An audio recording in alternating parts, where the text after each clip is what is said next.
점심 후에 임시당회로 잠깐 모이겠습니다. 하나님의 말씀 봅니다. 야고보서 1장 1절로 7절입니다.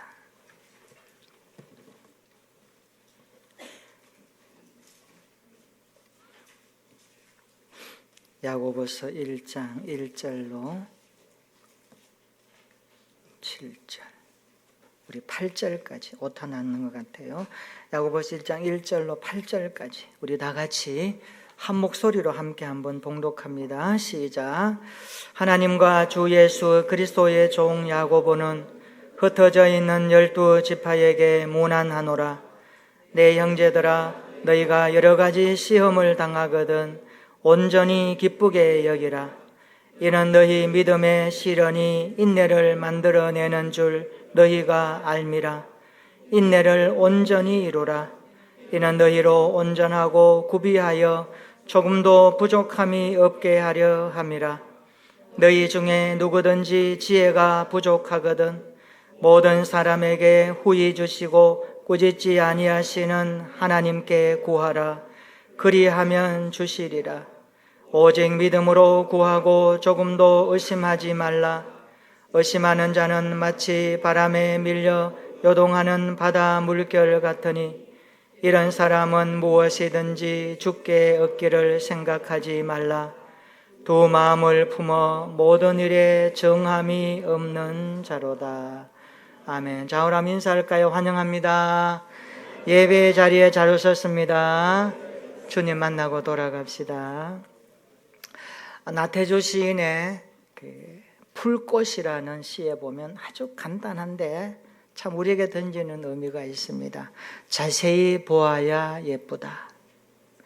오래 보아야 사랑스럽다. 너도 그렇다. 이런 내용입니다. 우리가 지나가는 풀꽃도 자세히 보면 예쁘거든요. 오래 보면 사랑스럽기까지 합니다. 그러면서 이 시는 우리를 향하여 이렇게 말하죠. 너도 그렇다. 저는 이 시를 이렇게 옮겨봅니다. 우리도 하나님 보시기에 사랑스럽고 예쁜 그리스도인이 되었으면 좋겠습니다. 자, 그럼 이렇게 축복해 볼까요? 예쁜 인생, 사랑스러운 그리스도인이 됩시다.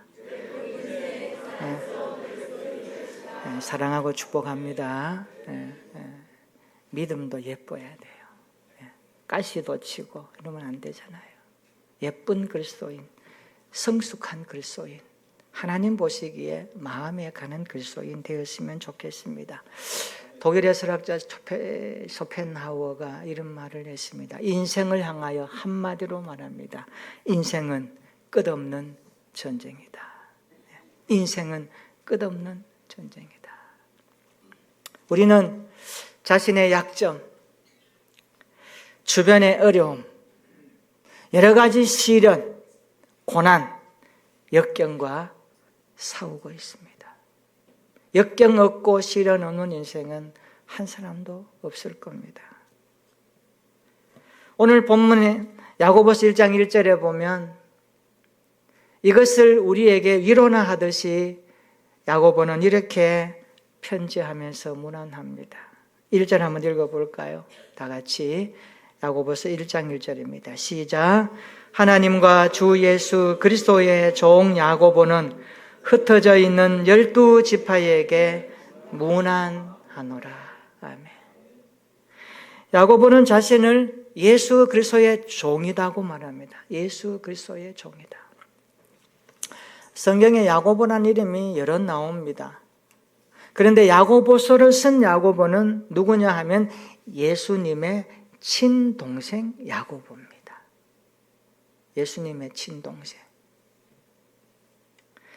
예수님의 동생 야고보는 어떤 사람일까?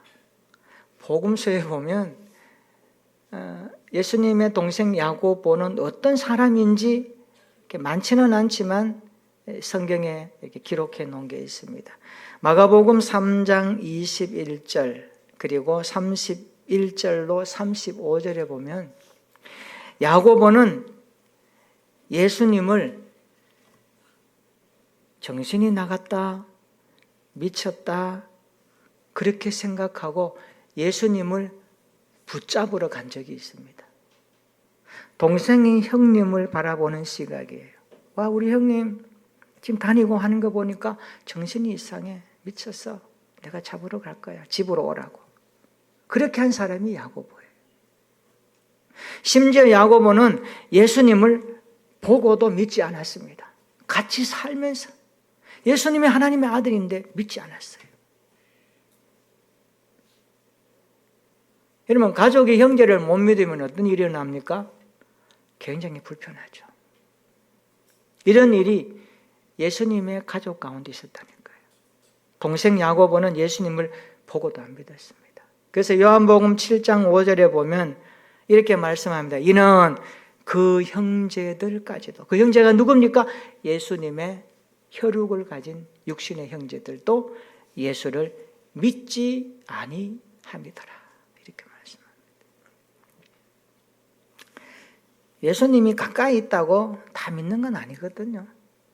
예수님 같이 살아도 안 믿는 가족이 있었는데 좀 우리가 위로가 되죠.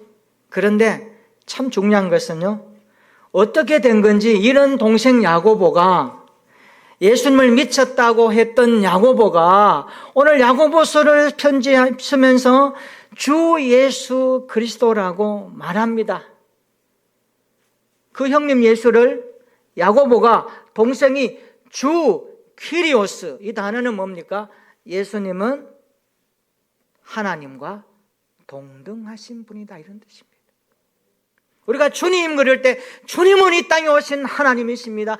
그분과 동등하신 주님이십니다. 고백하는 것입니다. 기독교 신앙은 의미 하나하나, 단어 하나하나가 굉장히 깊은 뜻을 담고 있습니다. 야고보는 예수님을 하나님으로 믿었던 것입니다. 처음에는 못 믿었어요. 미쳤다고 했어요. 잡으러 갔어요. 그런데 언제부터인가 동생 야고보가 형님을 그리스도로 하나님이시라고 믿었던 거예요. 이게 놀랍지 않나요? 1절 다시 한번 보세요. 하나님과 주 예수 그리스도의 종 야고보는 흩어져 있는 12지파에게 문안하노라. 야고보는 자신을 어떻게 소개하죠? 하나님과 주 예수 그리스도의 종이다. 나는 종이다. 이렇게 소개합니다. 야고보는 예수님을 주님으로 고백하고 하나님으로 고백하면서 자신은 종이다. 이렇게 소개합니다. 진실한 신앙 고백이 묻어있지 않습니까? 야고보는 초대 예루살렘 교회의 기둥 같은 사람이었습니다. 교회 역사가 유세비우스는 야고보를 가리켜 이런 용어들을 주로 많이 썼습니다. 야고보, 그는 의인이었다. 그는 낙타 무릎을 가졌다. 이 말이 뭡니까? 낙타 무릎이라는 말의 의미는, 낙타가 여행 가는 분들 사막에 자동차 아닙니까? 그 열기 나는 사막을 걸어가면 이게 잘 못 가요. 그래서 낙타를 이용하죠. 낙타가 사람을 태울 때 어떻게 합니까? 앞무릎을 꿇고 앉아서 타면은 이렇습니다. 그래서 낙타 무릎은요, 굉장히 하도 많이 모래에 닿아가지고 아주 단단합니다. 낙타 무릎이라는 말은요, 그만큼 하나님 앞에 무릎 꿇고 기도했던 흔적을 가진 사람을 말할 때 낙타 무릎을 가졌다 그러는, 야고보가 그런 인물이었습니다. 예수 그리스도의 종 야고보는 흩어진 12지파에게 문안합니다. 여기 흩어졌다. 왜 흩어졌을까요? 고난 때문에 흩어졌거든요. 환난 때문에 흩어졌거든요. 그리고 흩어지다, 이 말 속에는 시련이 암시되어 있습니다. 흩어졌다. 좋으면 안 흩어져요.